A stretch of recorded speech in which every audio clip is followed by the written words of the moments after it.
This is Robert Hutter, and this is the Break It Down Show. That's right. We are making things happen here today. I'm on the road. I'm up in Seattle, and wanted to make sure I squeezed in the show because the current events right now, man, they're going crazy. I was writing down the intro to the show, and look, when we first were talking about this, a president had been shot, a presidential candidate had been dethroned. And now we have two leaders from two different warring factions have been killed in one in a foreign country. The war in Ukraine continues on for whatever reason. It just goes and goes and goes. And the Israel, Hamas, Hezbollah, Houthi conflict continues to add names to the list. Now Iran's flown their red flag if we're scared of that thing. It's crazy around here. And you are in Seattle thinking about emigrating to Canada. No, I'd probably go somewhere warmer. I don't want to be. You better get there before they close the border to Americans. Yeah. yeah, they will. They're rough to get through. If you make any jokes, they won't. They'll turn you around and be like, "We don't like jokes up here." There you go. Yeah. What are your thoughts? Is this just a particularly busy time, or is this business as usual? Well, let's say right now I'm preoccupied, and I hope most of your viewers are preoccupied with the Olympics in Paris. I mean, Sure. It's an extraordinary time. The coverage is better than I've seen it before, even though there were things I would change. But some of the, this Simone Biles, if nothing else, that would make one proud to be an American. And Kathy Ledecky, who actually lives about 10 miles from here, though I don't know where she trains, maybe in the Potomac River, but it's really quite something. And generally, in the history of, I raise that because generally in the history of presidential campaigns, there's time out for the Olympics. And there was a great journalist named James Reston, Scotty Reston, who started out as a sports reporter for the New York Times and became one of our great gurus. He said, the American people don't start paying attention to the elections till after the World Series. But that was when there were only 16 teams. And now if you waited till the end of the World Series, you might even have to postpone the election.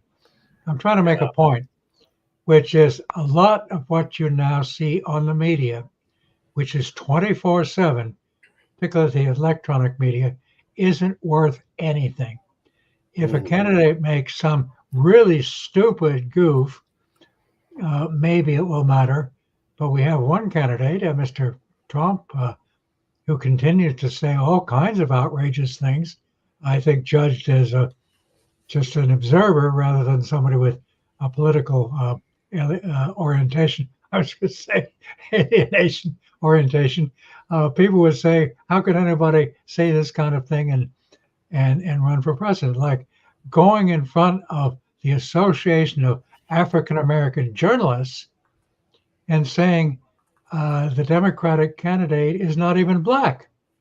And somebody obviously got his schedule card wrong, but and it doesn't seem to matter. So what I would say is, don't believe the polls. There is only one set of polls that matter, and I've done this now. I was in 8 presidential campaigns.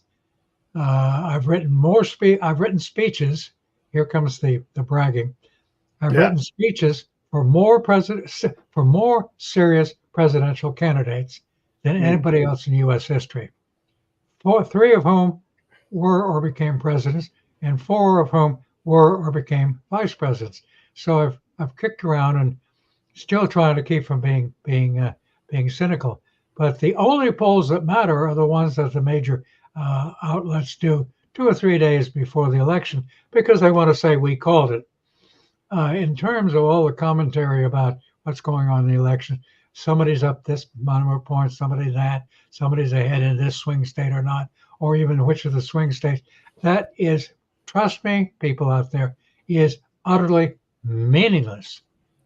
And in fact, there's only one poll that really matters, and that's the one that gets counted on Election Day, November 5th, which this year happens to fall on one of the great British holidays, Guy Fawkes Day. When Guy Fawkes in 1604 tried to blow up the Parliament, Yeah. I won't make any invidious comparisons to that. Of course, one hopes that this year, however the voting is counted, that both candidates will say, "That's it, I accept it." The last time that was not true. And in fact, in 2016, while Hillary accepted defeat, a lot of her people didn't. The Yeah. first impeachment of Donald Trump, claiming he was somehow a tool of the Russians, was basically about trying to invalidate his having been elected president. So both parties do this. I think the Republican parties tend to be a bit more egregious about it, but it's not like the Democrats are also Simon Pure. So, Mr. Break It Down Show, that's my opening line.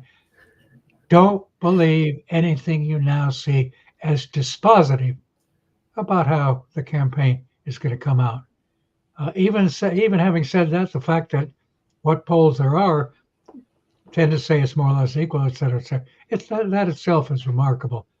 Maybe, but not really. When people start focusing, then we'll have a better look at things. I guess when the polls kind of do matter, and this, I'm not affiliated with either party, and I notice that the parties are awfully into the party's success over maybe the American success. But whoever wins, most of the nation won't want that person to be president. Most of the nation will be against that person. And we've seen this trend for quite a while, where the president starts out below water in approval and remains that way for most of their time there. Maybe there's a peak every now and then where it goes above 50%, but most of us are not going to be happy. And I'm saying us because we're all Americans. And this is the thing that we've gotten ourselves into. And I am disappointed in how the parties do it. And this is just Pete talking, but the party that can't beat Donald Trump just in a square race, a shame on them. And the party that can't beat Kamala Harris, a deeply flawed candidate that was rejected by her own party, shame on them. And yet here we are with these two candidates that should be easily defeatable by a legitimate, good candidate that people can get excited about. But we don't have that this time. When are we going to start to see candidates rise who really are something special, that get out of the party and are grabbing the middle, and maybe even some of the opposing parties' voters? A very profound question. Let me try 2 or 3 ideas on that. First thing you have to understand is we have 51 parties that are Republican, 50 or 51 that are Democratic across the nation. Now, the national parties exist for one purpose and one purpose only, which is to elect the president of the United States. Otherwise, they aren't parties. And in the old days, we spent a lot of time brokering interests, because that's what politics are about. Not foreign policy. That's about actually knowing stuff. But politics is about brokering interests. How do you compromise? This group or these individuals want this, some other people want that. How do you govern? And we've been remarkably successful now since we began this with the Constitution in 1787, first election in 1788, I guess it was, if I remember that far back. One of the problems that's happened recently is we have increasingly personalized the process of election in terms of the person who's at the top. But that person can make a lot of decisions in foreign affairs, but not that many decisions in domestic affairs. And in the economy, and here it comes, everybody out there, the most important person in the American economy of the government, as opposed to the private sector, is the chairman of the Federal Reserve Bank. And right now, looking today at the collapse, the last 2 days, the collapse of the stock market somewhat, is because the Federal Reserve did not reduce interest rates. And we'll see what they do next month with regard to interest rates. But presidents say a lot about the economy, and they, at the peril of getting in deep trouble, keep hands off of the Federal Reserve Board, the 10 members of it, but really the chairman who is primus inter pares there.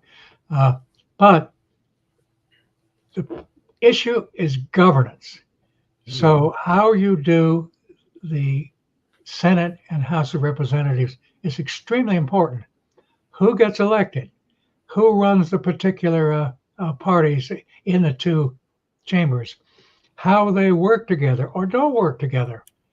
When I started out in this, compromise across party lines was the name of the game. Right. Sometimes it was very difficult, like in the working out of the Civil Rights Act, which happened the year before I went to work for 1 year as a kid in the Johnson White House. But then there was the Voting Rights Act the next year where I was there. It required some very tough compromises, but they had some big people who were prepared to do that. You have less of that now, in part because, burden of your question, we don't seem to have the giants, and I think a lot of them were giants back then. For example, health legislation. It would have been harder to find a more conservative senator than Orrin Hatch of Utah. Okay, it would have been harder, at least look from the Republican side, to find a more liberal Democratic senator than Senator Ted Kennedy, who I had the honor of working for 3.5 years. Who got the health legislation done in those days? Orrin Hatch and Ted Kennedy. They got together and said, this is important for the people of the nation. So I'll compromise here, you'll compromise there, and we'll go out together and we'll announce this is what's going to happen because we have influence in our party. You don't have that anymore, or almost never. There are some things that, like there was something about the internet and exposure of children, right? Which passed 97-0 in the Senate the other day. It'll pass handily in the House of Representatives. That's become kind of a motherhood and apple pie issue, but as different. Now, why don't we get better people? Yeah. I think there are a number of things. One is the collapse of civic education in the United States. The lack of a knowledge of history in the United States.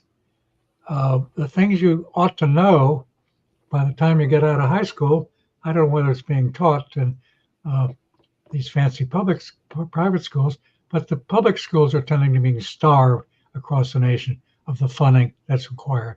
Okay, that's number one, education. Number two is money. The huge amounts of money that you have to, have to raise to run a race. We have up in Maryland, we had a primary race this summer, I think it was for governor, which was the most expensive primary race in the history of the United States. It cost something like $46 million. Jeez. In the one party in order to nominate one person. And the guy who put up the most money actually lost. People of Maryland tend to be independent thinkers. Now, most of the money that goes into politics goes, some of it into running staff, paying for the airplane, that you have to have an airplane to take the candidate and from one place to another, candidates from one place to another, people to go and knock on doors, people to go on election day and make sure the other side is not cheating and trying to prevent the other side from seeing that you're trying to cheat. Hey, it's America after all. But the most important thing money goes for is to buy media time, not to produce the ads. That can be done in somebody's basement. It's to buy the media time, which is extremely expensive. There used to be a rule called the Fairness Doctrine, in which if a television station put on Charlie Brown to run and charge a certain amount, they would have to offer the same deal to another candidate. Or if they were doing something free, they would have to do something free for the other. That got killed about 34 years ago. One party decided they had more money and they wanted to get rid of the fairness doctrine. And then he said, oh, but what if we have a third party candidate? Does he or she get left out? That was BS. It was really to keep the money in the game. The amount of money is incredible that goes into this. Now, if you're running for Congress, it depends on where you are. If you're in California, where you usually are when you're not heading for Canada, it's a huge state, huge media markets, and you have to buy into all of them. Los Angeles and San Francisco and everything in between. If you're running in New Jersey, you have to buy both New York and Philadelphia. It's a huge amount of money. Yeah. And the media moguls make incredible profits out of the election campaign. So that's another one. The third element, and you'll notice that I'm looking at this from a politician's point of view. That is, I've had enough time, even though I've never run for anything. I've been appointed to some things, not since I was in college, since I lost that election, so I didn't do it anymore. But I've seen a lot of this. The media is constantly trying to shape opinion 24/7. And the candidates are trying to crack through that barrier that's put up by the various media people, huge media stars who earn $10-15 million a year. Now, some other countries, like you go to Britain, and it's changing now, you have a news broadcast, and the telecaster comes out and says, this is the news at 9 o'clock, read by Charlie Brown. In other words, it's written by somebody else. I'm just the news reader. Don't do that. Right. You haven't done that for a long time. So what you have to do in the campaign is you've got to raise enough money to get your media buy. And that means a lot of people who can't raise money don't go into it. I remember a man in Congress named Lee Hamilton. He was a Democrat from Indiana, solid citizen, probably could have won as a nonpartisan candidate, happened to be a Democrat. He became chairman of the House Foreign Affairs Committee, very distinguished, head of Woodrow Wilson said later on. He dropped out of Congress. He said, I'm not going to run anymore because to compete, I have to raise $10,000 a week for my entire 2 years in the Congress. He said, that's insane. Yeah. So a lot of people come in who have money that's available to them. And that's another thing about running for office, which is very important. I have had the opportunity to advise more than one person who was thinking about running for president. And I'd say, Mr. Ms., whatever your name is, Senator, Congressperson, understand the following. Listen very, very carefully. Once you declare everything that has ever happened in your life, ever, is going to become public knowledge. That's right. Because there's people out there looking for a Pulitzer Prize who are going to try to pull you down. The media see that as their job. And you had one guy in, I think, the state of Commonwealth of Virginia, who they found out that when he was in college, he did a blackface event. Well, once that was brought out, cost him big time. All of this stuff is going to be brought out. Now, one of the clever things I think that Mr. Trump has done, with all of the outrageous things he's done, is he's done so much of it, nobody knows what to make of it, and it lots of discounted. But a lot of good people just won't run because I don't want to go through that. Put my family through it. Everything is going to come out. Now, every candidate says they're not going to find out about X. I did when I was a teenager. Sorry, it's going to happen. So a lot of good people don't run anymore. I'll give you maybe the prime example that we know, at least in my lifetime in the modern era. Franklin Delano Roosevelt was a cripple. He was in a wheelchair from the time he got polio in 1920 all the way through the end of his life.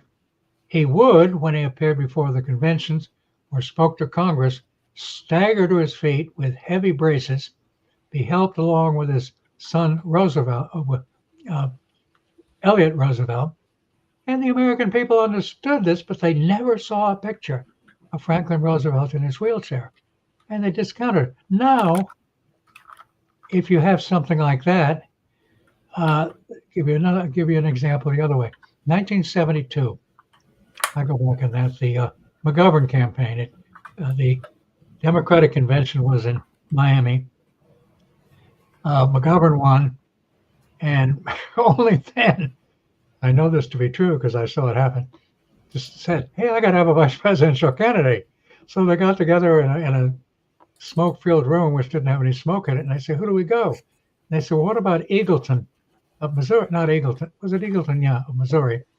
And they grabbed him, made him the vice presidential candidate, and about 3 weeks later, the media discovered he'd had some mental problems, and it had some electroshocks. Okay? Back then, that was unacceptable. Right. He had to drop out, even though McGovern said, I'm standing 1,000% behind him, showed how much he knew about mathematics. So Eagleton had to get out. And so they went and they got Sarge Shriver to fill in. But that just shows you what it is. So those are the things that keep people from running. Now, I believe personally, one, this is a great nation. Yeah. Two, we are more of a solid nation than you would understand by looking at any of the mainstream media. You start in the community level in this country, people work together. It's the old-fashioned kind of stuff. You go to city council, you go to school boards, except in these places now where they're trying to make politics over what books you can read, what you can't, which is a small beer thing located in a few places, built up by the media. Oh, I got to say another thing. One of the other insidious things has been the rise of the social media. Not that people want to go on and talk to their friends and get on whatever they are, all these Facebook and you name it, or TikTok, but that doesn't really matter that much. Still a limited audience. But then the media, the mainstream media, pick it up and make it national. Right. This thing that happened in Pasadena, let's say, in a high school, suddenly becomes a national issue. Even though the rest of the country said, what's that all about? I don't understand.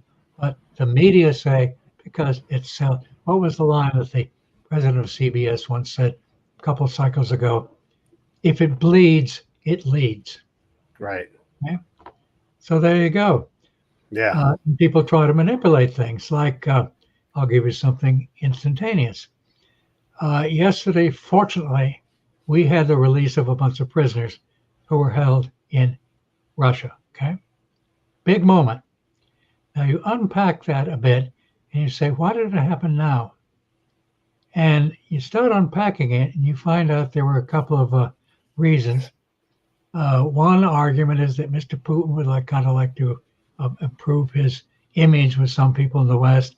But from the American side, it's helped Mr. Biden's image as his presidency comes to an end. And of course, the mother of one of the hostages who wasn't released, who said, hey, Mr. President, what's going on here? My son is not famous, and therefore it's not part of the package. Well, I would say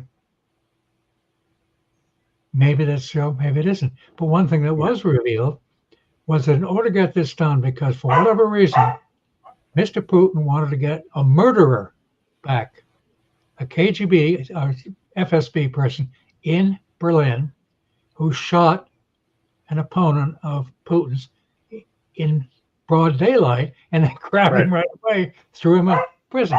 Well, Putin wanted to get him back for whatever reason, or maybe he didn't want the guy talking about things. So what happened? The president of the United States called up, they revealed this, he said, it had said, called up the chancellor of Germany and said, would you mind releasing this murderer so I can do a swap? And he apparently said, well, Joe, I'll tell you, it's going to cause problems, but since you asked, I'll do it. Okay, that shows the role of applying to the media to get things done. But again, what I'm getting back to, if you saw it at the community level and at the county level, and in lots of places to the state level, you find some extraordinarily fine people. I would argue, without getting into the question about is there really a Republican Party and what's the Democratic Party doing to itself, et cetera.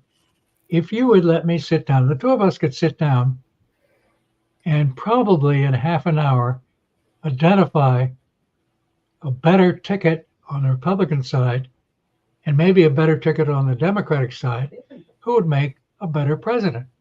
Sure. And it would do a better job of running that part of the country, which a president has to do. And I'll make one other point. We have these debates, right? Debates are absolute nonsense. They're nonsense. Yes. They're nonsense. Joe Biden dropped out of the run for the presidency in serious part because of the way he performed on that debate with Donald Trump. The first thing that I noticed when he came on, he didn't have any makeup. Come on. And if you've seen Joe Biden in his later things, he's now got a makeup person. Well, he looked washed out. He was also tired. He was overprepared. Well, maybe that's the authentic thing. That mean it's a good thing that he's getting out. I can't get into that. That's a kind of a personal thing within his family and the party leaders and all that. But I'll tell you one thing for sure. For sure, a debate between two candidates for president is the last time the winner will ever, in office, whoever wins, have to do that again. Presidents don't debate. You have a press conference, but if a president can't control a press conference, he or she shouldn't be running for president. The classic ones, of course, ones articulate like John Kennedy or Lyndon Johnson always knew how, when he got a tough question, to make a joke out of it. Or let some reporter ask some stupid question, everybody laughs and you move on. Eisenhower was once asked by his press secretary, how are you going to handle this particularly bad question? He said, don't worry, I'll just confuse them. Okay? But you never have to debate again unless you run for re-election. Now, in Britain, every Tuesday or Wednesday afternoon, the Prime Minister of Great Britain and Northern Ireland appears before Parliament and for X period of time, an hour, 2 hours, has to take direct questions from the opposition leadership who are trying to make him or her look stupid. Right. So they learn it's a skill you have to learn. President have to learn that, except to get elected. Now, there are a lot of other things the president has to have skills, and sometimes we're lucky they have the skills, sometimes they're not. Ronald Reagan got elected for a variety of reasons. One thing, he was fantastically good on television. Yeah. You got to give him that. Barack Obama, who I think was an outstanding president, was superb at public presentations. Joe Biden has a stutter. George W. Bush wasn't particularly good, but there were various things. I don't want to use too much of your show just talking about the mechanics of this, but I'm not going to predict the thing. I have a chosen candidate. There are things I want to see done in the nation. I do think we're in deep trouble about the way we're going to manage it, but I also believe, as people say, that the greatness of this country is there. The quality of our people, the things that we get done, particularly in our communities and one another, is astounding. What was the line that one European politician used back in the 19th century? God looks after fools, drunks in the United States of America. And then there was another person who said, I can't remember who it was, you can always rely upon the United States in foreign policy to do the right thing after they've tried everything else. Okay? After but we are the most powerful country in the world. We're the most consequential country in the world. And how we do our foreign policy, maybe that's what you want to talk about, is of great consequence. Yeah, let's close the president part out here in a minute, but when I think about where I'm at, and again, my vote Think about belongs who, to please? me. And what's that? When you think about who? Oh, the presidential stuff and who I might vote for. Ultimately, to me, it doesn't matter who the president is because I'm not a party person, and I'm the most important person in my life. The president is barely relevant to me, if they're relevant at all. And look, I'm not saying they're completely irrelevant, but if I go out and I do my stuff and I take care of my community and I do the things I'm doing, this is what you were saying earlier, then the president really Hawks next. This doesn't really matter. And I can be, and this is true for really anybody who chooses to live their life this way.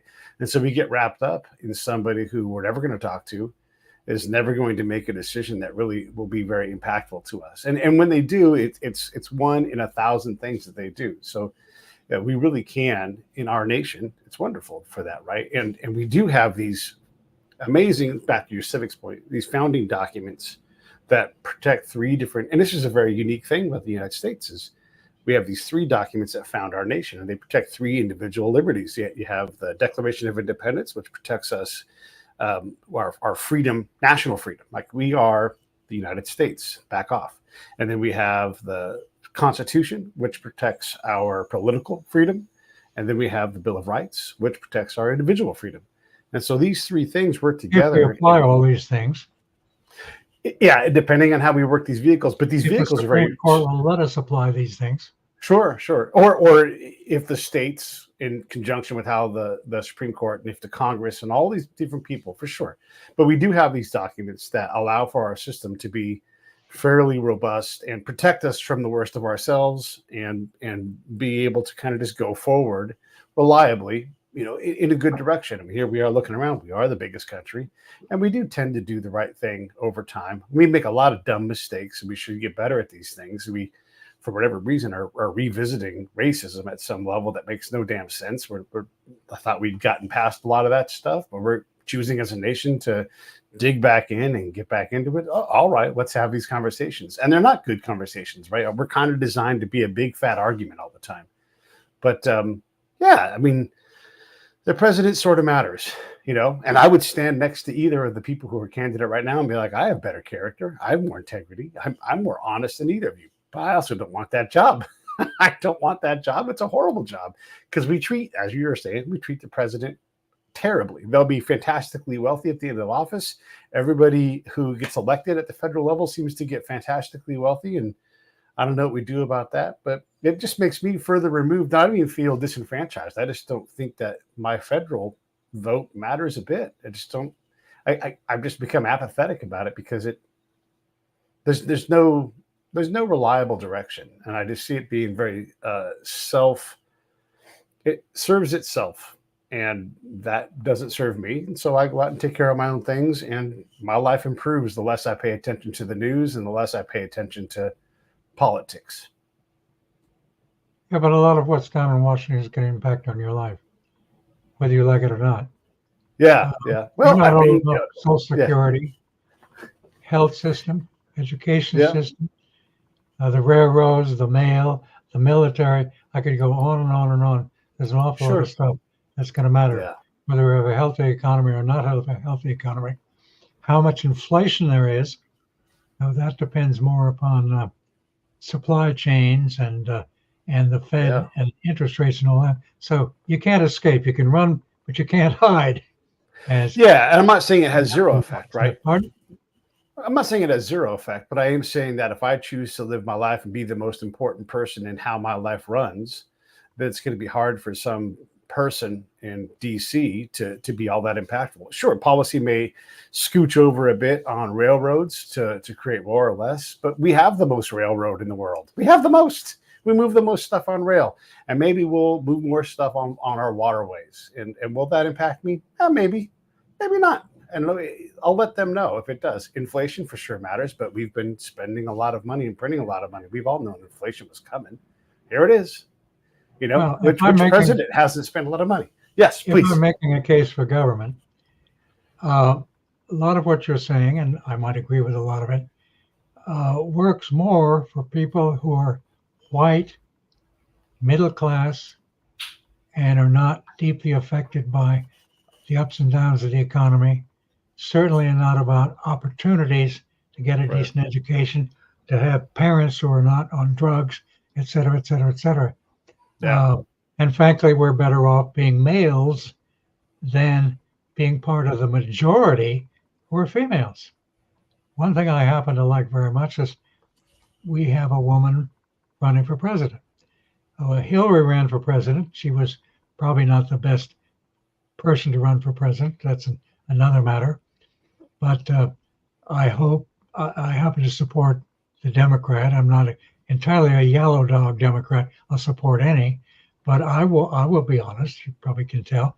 I want Ms. Harris, Vice President Harris, to get elected, and part of that is because it's time to have a woman in the top office.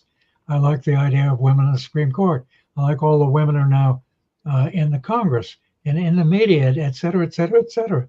It's been a long time coming, and it's been moving quite rapidly. To think of all the time when that was just not true at all.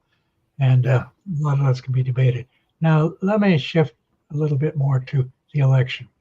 I'm going to say another truism. People almost never vote for a candidate for president on the basis of foreign policy. Maybe if there's a question of war and peace, or maybe in 1968 when people were worrying about Vietnam one way or another, which affected a lot of people and certainly got a lot of attention. The way in which Vietnam was handled in the 68 election had an impact. I was writing speeches for Hubert Humphrey, and he came around on the side of working to end the Vietnam War. And the guy who was against ending the Vietnam War won the election and kept us there for a number of 5 years, okay? But generally, people don't vote on this basis. There are some niche issues in which this matters. For example, right now, as we saw with the war in Gaza, which is having an impact domestically, we saw that with the protests on campus this last year, which were handled by different university administrations in different ways. We also had the impact on various universities of people giving money or withholding money. There were 3 college presidents who had to leave because of this factor.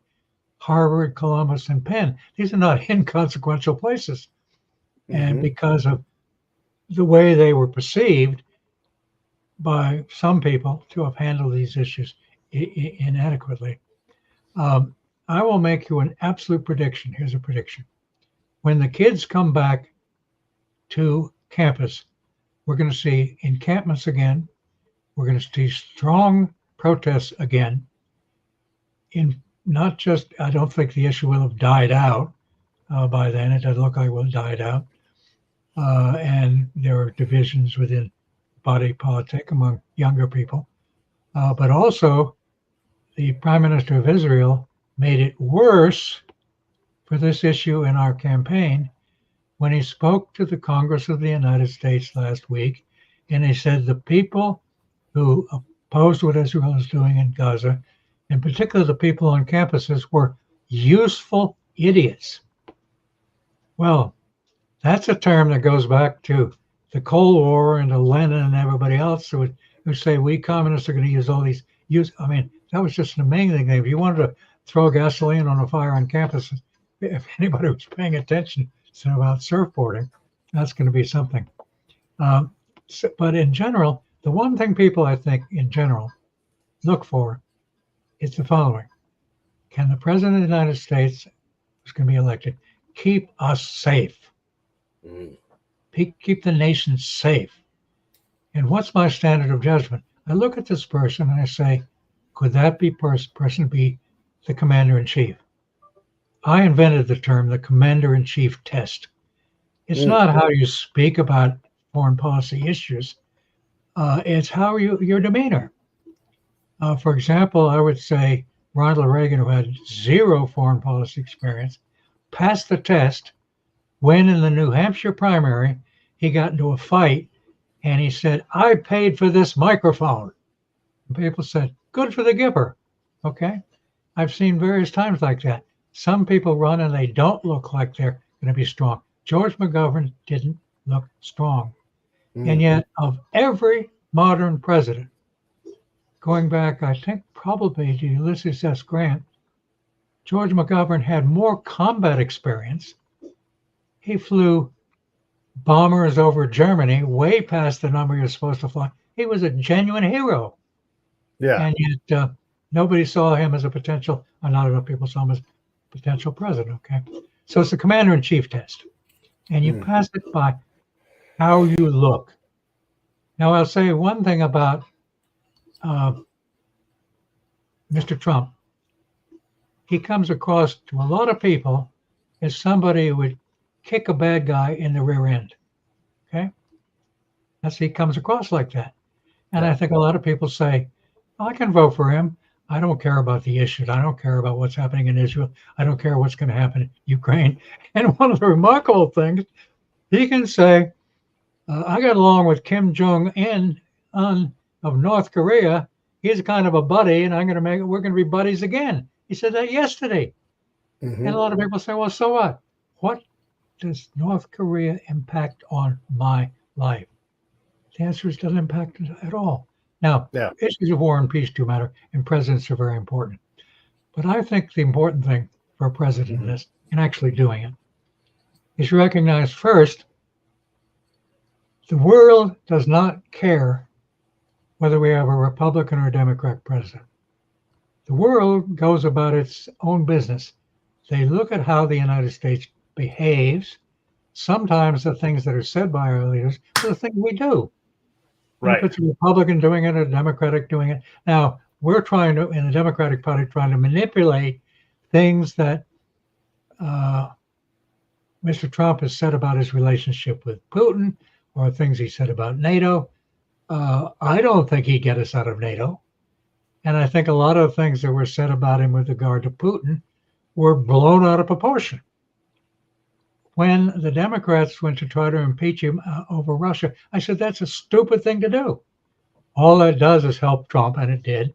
And then when the material on the Russian role in our election in 2016, which was minuscule, didn't work, they then moved over to Ukraine because the objective of the Democrats was to get rid of Trump. It looked like a good issue. So, but in this, I think Biden has been very smart with Ukraine. We've had this war going on, still going on. It's going to go on for a while. But his fundamental thing was two things. One, I need to keep the allies together. So I get the resonance back from allies and it's going to work. And secondly, no Americans get killed in Ukraine. Give them weapons, but not so much in terms of weapons that it might escalate the war, not so much that they could take the war, the Ukrainians, deeply into Russia, where Putin would have no excuse, would have no choice to come back. So people would say, why don't you do more? And he could say, and the average American pays attention, he kept us out of war, kept us out of war. Yeah. Sometimes that works. 1916, Woodrow Wilson ran on partly the thing, I've kept us out of war. And a year later, we were at war, okay? In 1964, when I worked for Lyndon Johnson for that 1 year, and I was in Atlantic City for the convention, Goldwater was the nominee, as you remember. And one of the arguments was, Goldwater is going to drive us more deeply into Vietnam. All right, so he lost. Johnson won, and guess what? We got more deeply involved. Yeah. Okay, so what matters of war and peace matter. But the key thing with the president is to say this, okay, I know I'm good at this. I'm good at being a strategist about foreign affairs. And I think we've had two presidents since, let's say, Eisenhower ran a war, who've been very good at this. And as a Democrat, you're going to recognize who I'm saying, Richard Nixon and George H.W. Bush. They both used their 8 years as vice president effectively. Nixon knew about as much foreign policy as almost any president we've had. George H.W. Bush had been vice president. He'd been U.S. ambassador. He'd been ambassador to China, and all of it. He knew a lot of stuff, right? Yeah. Here's his son George W. Bush, when he was elected, except to go to Mexico, had been outside the United States exactly 3 times in his entire life. And one was a 2-week holiday in Britain. Okay. And he said, we're going to have a softer, gentler thing. But that's number one. Know what you're good at, but hire other people to do the rest. But the most important thing after that, most important, is for a president to hire people who know what they're doing. In domestic politics, you have to broker interest. So you get somebody at the Department of Commerce who can work with industry. You get somebody at the Department of Labor who can work with labor. You get somebody at the Health and Human Services, or Health, whatever it's called now, who can work with that constituency, et cetera. You're constantly brokering interest across the nation. Foreign affairs, it's understanding the world, understanding our interests, and finding people who can think their way through that and get it done. Recent presidents have not done that, have not chosen the best people who have this kind of brain power and experience, both academic experience and experience in government, the two which go together. It's a requirement which was first invented by a man named Aristotle, but that's another matter. For example, I would argue the following. State Department is good at exercising diplomacy. It's not terribly good at thinking about big policies because of the way they do their business in terms of homogenizing everything. They tend not to be very good at it. The focus for making American foreign and security policy is in the White House, and specifically with the National Security Council staff, the National Security Advisor, and the President of the United States. Now they have to gather all the best thinking and interest and everything else from the rest of the government. And there's a process which has been going on now for 50 years, which tends to work pretty well. I won't, Jimmy, burden your listeners with this, but they can look at it up. It's called the NSC system. You can look it up. I can name for you 3 outstanding national security advisors with this function. You may not like all their policies, might not, but they knew how to do it. Henry Kissinger, Zbigniew Brzezinski, and Brent Scowcroft. Now, Brent was less a strategist than he did the other thing that a national security advisor has to do, is pick good people, really good people. Not just because some senator says, I got to take care of Charlie here or something like that. Some will come out of the bureaucracy, state, defense, CIA, civilian, military, really good people.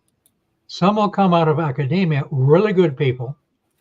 And we have tended not to do that for some time. Part of it was at the end of the Cold War, a lot of people said, we won.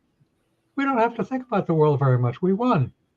I argued at the time, and it's been proved over and over again, that's the time when you have to do more thinking, not less, because you can't rely upon all your allies to follow along after you, because you're confronting the big bad wolf in Moscow who's got nuclear weapons. So you have to do more thinking, and the irony is we've done less. So you have these 3 characters I mentioned who had outstanding staffs, and they were also small. No. Those 3 national security advisors had, and I served all 4 years under Carter, working for Zbigniew Brzezinski. That's 2 hours and 20 minutes. Wow. And we had the professionals, civilian, military, government, non-government. We had a total of 60 people. That meant everybody had to be able to think across an entire region and also had to be able to think presidentially. If I'm going to be presenting ideas to the president, I've got to think about what does he need to know? What are the issues he needs to know? What are the choices I need to present to him? Guess how many people are on the National Security Council staff today instead of 60? God. Yeah. 600? 600. That means there's nobody who thinks across a particular region. There's nobody who's taxed to think presidentially. Oh, that's above my pay grade. That'll, by the time that gets up a level, it gets to the national security advisor. Instead of what we had to do under those three national security advisors, we had to come up with things that were worthy of the president, choices worthy of the president, so he could be president. Now he can just pass the buck, and and so one thing I would require, I don't know whether Trump is open to this, but I'll let other people decide that. What I would require of Ms. Harris is use this time intelligently to find somebody to help her find the people that could help her govern in foreign affairs. Domestic, you can wait till afterwards because a lot of us dealing with reconciling interests. Foreign affairs, people who know stuff, know how to do it. Now, she will, before inauguration, will be handed a list of people to appoint. Because the establishment, and I'm older than that, but I spent decades as a card-carrying member of the establishment. Yeah. Have their own candidacy. They figure out, it's your turn, that turn, let's do this. You can get this, and who's we put the, and they will give her a group of people to put in jobs. And if she takes that as a given, she's stupid. What you do in this period, I believe, is you hire somebody who doesn't want a job and say, you go out and pound the pavement, find out who really knew how to do this. And don't just take those people who are given to you. I won't name the various think tanks and institutions who are all competing for these jobs, who may or may not know what they are doing. They think they do, and maybe in some things they can. But unless you have this central capacity, the President of the United States will fail the nation. It's an iron law. I wrote a book on this back after the Carter administration, and Ben Scrowcroft wrote the introduction because he said that's it. That's how it has to be done. They're iron laws. The only thing a president has to do in the campaign is look presidential, commander-in-chief. Don't say something stupid. Learn enough about enough things so you can handle what you have to handle in the debate on basic things about keeping the nation safe. How do you handle human rights? What do you do about X and Y? And on this time, you're going to have answers for Ukraine and answers for the Middle East. Answers for the Middle East, and particularly Gaza, and because of the way it's being handled, Iran, you're going to have answers. But don't overload yourself with detail. That's one reason that Biden looks so bad. He'd been overtrained. And he had all this stuff in his head, whereas Trump had a few things, and he got them out. I remember one thing that came up with, I think it was with Reagan. Somebody asked him, who is the Prime Minister of India? And he, in fact, said, I don't need to know who the Prime Minister of India is. Maybe when I become president, it'll be somebody else, and I'll have somebody to ask. Somebody else I have. Don't ask me a stupid question like that. And everybody says, bravo. Don't ask him stupid questions. Ask him things that will keep me safe. Now, will Ms. Harris do this between now and the election? I guarantee she won't. Yeah. And she will be the prisoner when she is about to become president after, if let's say she's elected, between that short period between November 5th and January 20th, not that long, to frame who's going to be in these particular jobs. Now, the same thing happened with Obama, okay? He made two public statements. One was a long interview with the Atlantic magazine. Another was a speech to the cadets at the United States Military Academy. You can look it up, it's on the record. And he said, one of the problems in this job is very often I am handed a solution that's a military solution for whatever the problem is. He said, I am put in the position that, Mr. President, the tool you have is a hammer, so everything's going to look like a nail. Right. And I said to myself at the time, Mr. President, you understand don't you change some people? He didn't change anybody to find some people who didn't think everything looked like a nail. Now, what I'm saying is actually pretty simple, but it's very difficult to get a candidate to understand, to break free of the consensus that's going to be handed him or her.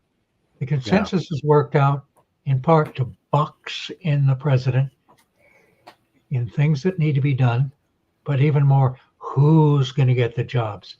Right. And the chances under either person right now of getting somebody who's really a top-notch national security advisor, right now I don't rate it very highly. And I'm not self-serving because I like my naps too much in the afternoon to take the job. I'm looking at that. It was a time I might have been able to do it, but not now. Now, I'm sure this is not, and here's another thing. Yeah.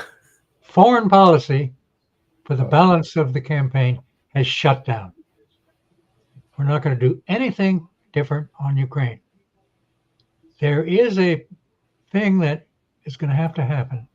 At some point, there's going to have to be a negotiation. I could define its terms. I could define the methodology, but it's not going to happen until the next president. Because whatever the president does, the current president, and his vice president who's running does, they're going to get hammered for it. That's the way the game's played. Another area, nothing is going to happen in regard to Gaza. That requires the president of the United States to take a strong stand. Now, there was an article, miraculously, in the New York Times this morning, where the mainstream media has not touched a lot of these things. Incidentally, the speech given by the Prime Minister of Israel last week was a disgrace. The fact he was invited, and some of the things that he said, if we followed them, we would be in a war with Iran tomorrow morning. Go and look at the speech. Did you see full coverage of it? No, he didn't cover it. But finally this morning, the day we're talking, it's the 2nd of August, there is an op-ed in the New York Times for the first time in which the op-ed writers are saying the president needs to tell Netanyahu to stop the war. And I would say that's not going to happen. The one thing the president needs to demand is a full opening of the borders with Israel and with Egypt and a fantastic flood of humanitarian aid. Now, the Prime Minister of Israel got up and said, oh, they got all the aid they need for humanitarian. It's just Hamas that's doing. That was a barefaced, what's the word? Economical with the truth, all right? Mm-hmm. Okay, but that's the one thing I think the president can do. Otherwise, the killing is going to continue. The slaughter is going to continue. The pressure and Iran's doing bad things. Hezbollah is doing bad things. Houthis are doing bad things. Hamas, of course, is doing bad things. Lots of people out there are doing very, very bad things, pushing in directions that could lead to war.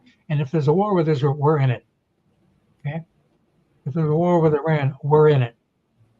There's no question about it. We're going to have our interests. And right now, sensible people will avoid war. But are people always sensible? There may be some historians in your audience. I went to Sarajevo, that's in Bosnia, in 1971, and I stood in the footprints where they're in concrete at that point, where a man named Gavrilo Princip stood on the 28th of June 1914 and killed the Austrian Archduke, the heir to the throne, and we had the worst war in human history to that point. Well, so people are not always so sensible. And right now, I won't say it's on a hair trigger, but to avoid a war in the Middle East between now and X period is going to depend on a lot of people. Lots of people. The Iranians, the Israelis, the Americans, the Hezbollah, the Syrians, the people down in Yemen, etc., all being sensible. Now, I don't know how many people, the worst form of government I've ever heard of is a homeowners association, okay, Oh my God. in which Yeah. nobody has common interests. Everybody just thinking about themselves. Well, right now, the situation in the Middle East is like a homeowners It association. is so We're bad. Yeah. expecting everybody to do the rational thing. Now, I'm not trying to scare people, but I'm just trying to say right now, because we have a vice president who's running for president, who's therefore tied into what the administration does, and we have these two issues which are hot wars. I haven't even talked about China because nobody's going to care about China between now and the next Right. administration. Ukraine and Gaza and elsewhere around there. These are issues that are basically fundamentally stuck in our politics and are going to be exploited. Now, Mr. Netanyahu has to deal with his nation's security, okay? That's his job. That's what he gets paid Yeah. for. But he knew and he knows that he has free play between now and the election, that neither candidate or the president is going to tell him boo. Right. So Yeah. Mr. Trump, when he was president, let Israel do everything it wanted to do. And Mr. Biden has let Israel do everything it wants to do. Well, I'm not going to say whether that's right or wrong in policy terms. I happen to think it was extremely dangerous and has damaged our reputation in the world in a way that has not been damaged since Vietnam or maybe the Iraq invasion of 2003. But Mr. Netanyahu now knows he has free play. Yeah. Because there's nobody who has the guts to stand up and risk defeat at the polls. Now, I mentioned another thing that is important, which is going to be involved in the fall thing.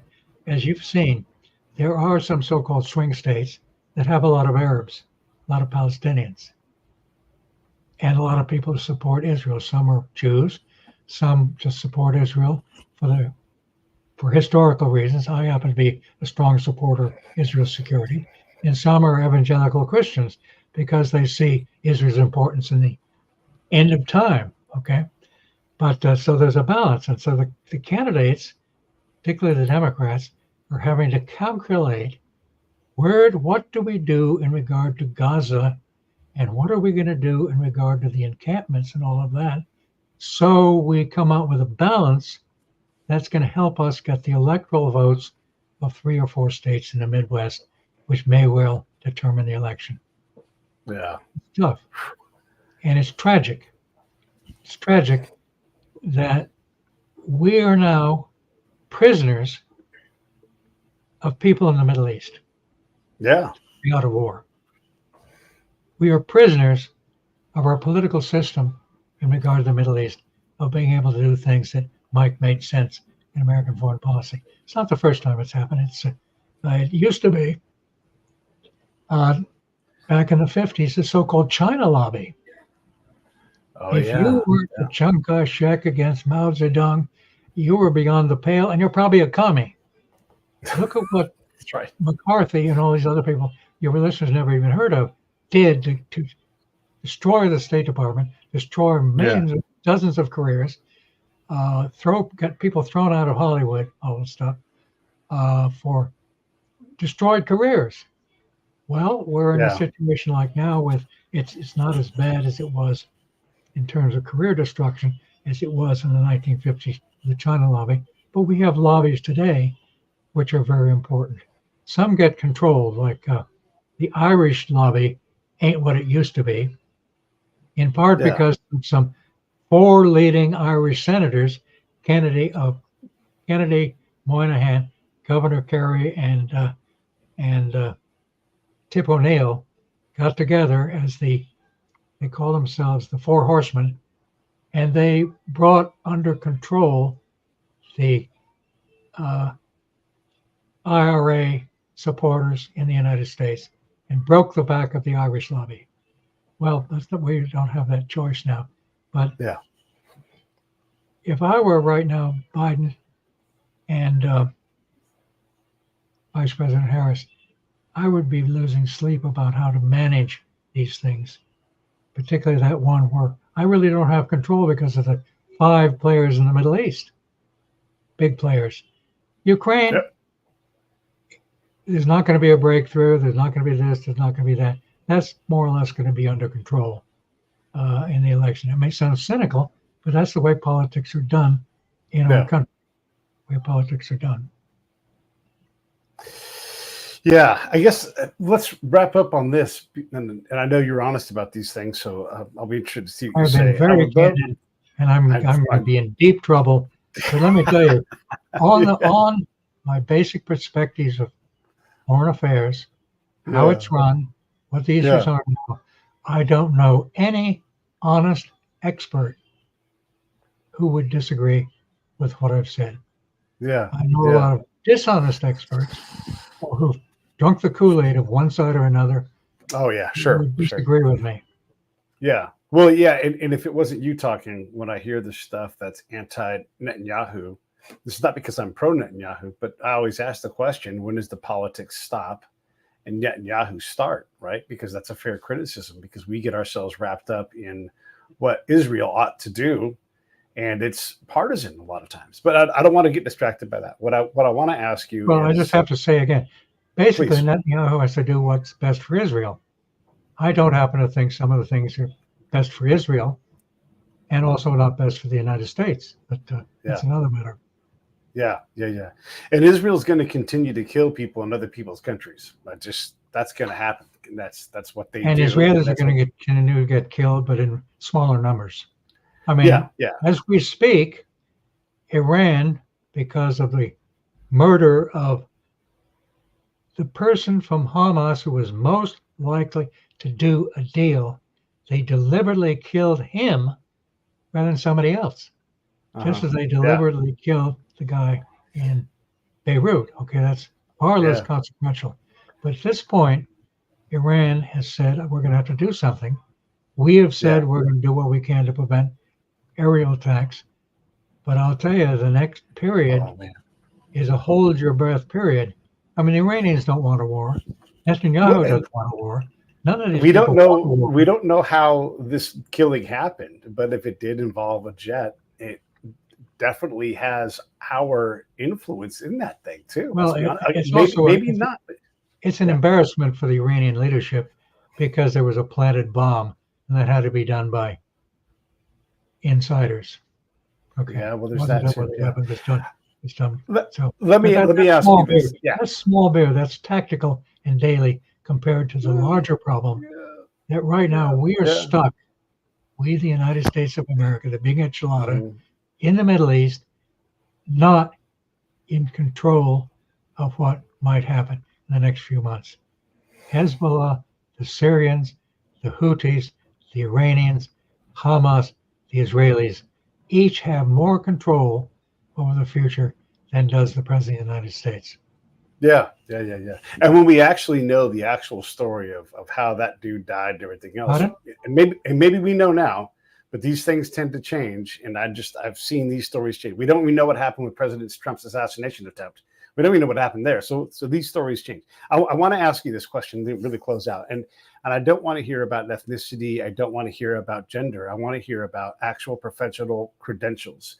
And I want a positive thing that maybe we haven't considered about Vice President Harris, and a positive thing about President Trump on why we might want to consider them. And then a thing that you wish that they were better at, not like a negative thing, but like, I'd love to see them improve this part of who they are.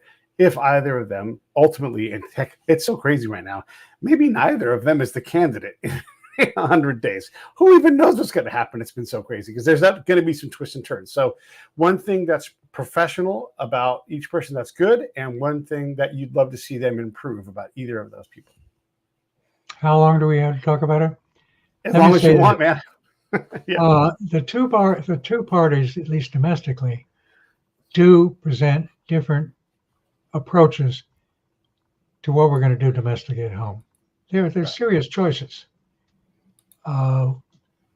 Hopefully, whichever party is in power will have the kind of compromise in the Congress that we used to have. That's important because neither side can have all it wants. doesn't have the money, doesn't have the support, blah, blah, blah, blah. There are different views. And some issues are more important than others, like on healthcare. It's much more important difference of view on that kind of thing. That's number one. Number two, I would like to see greater presentations by both candidates that they are doing the kinds of things that would lead them to be president and give confidence to the American people that we've elected people who can meet the fundamental needs.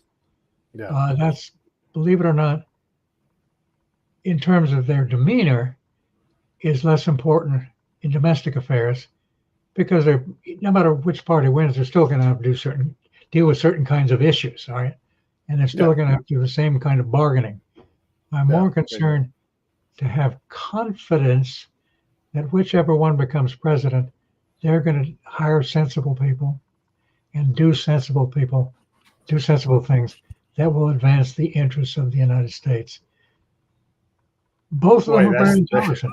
Look, Mr. Trump, I credit him with being brilliant. He's brilliant. Yeah. I think Harris is extremely intelligent. Oh, no, Harris is. And this is live. I'm sorry. And I hope that will come. That was my wife kibitzing. It's right.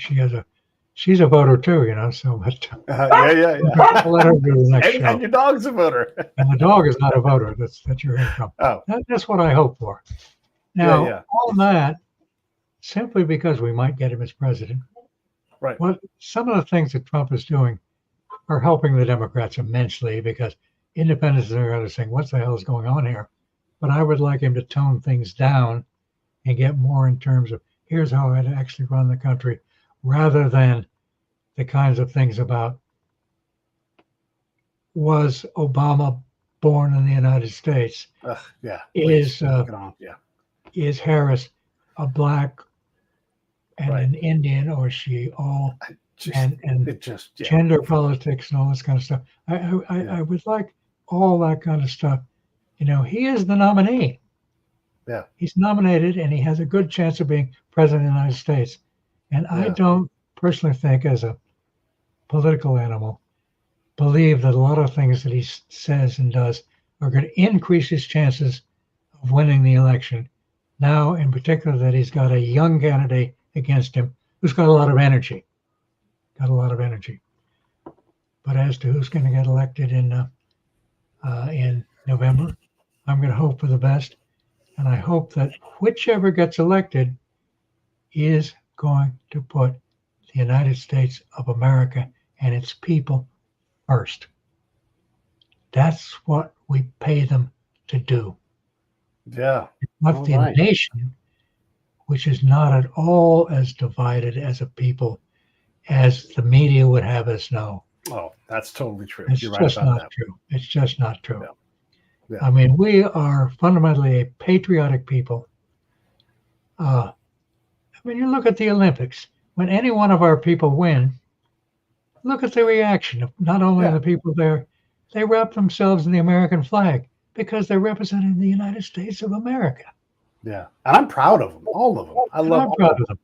Yeah. This is, and then you look, you go around the individual communities. You look at the average person.